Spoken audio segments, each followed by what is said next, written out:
This is Al Jazeera.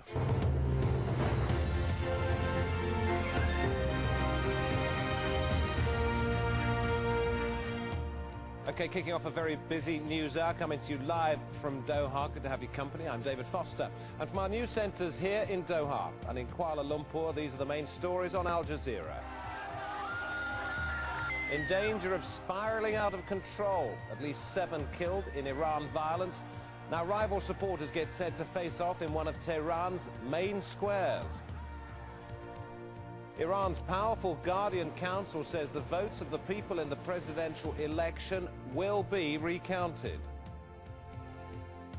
Held by Afghan intelligence for 48 hours and still no word of 2 Al Jazeera journalists. Now the government wants to see copies of what we broadcast. I'm Veronica Pedroza in Kuala Lumpur with the top stories in the Asia-Pacific region. A strategy for the standoff, South Korea's president in the US to discuss how to deal with North Korea's nuclear threats.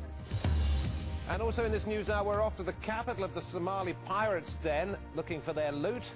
And like those who live there, few ever see it.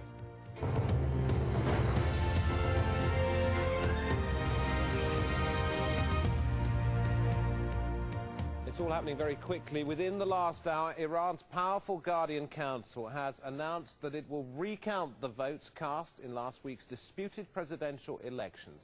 This was after the Iranian state media reported at least 7 deaths in clashes on the streets of Tehran. Iranian authorities are trying to strangle the flow of information, but the internet's buzzing with reports of a much higher death toll.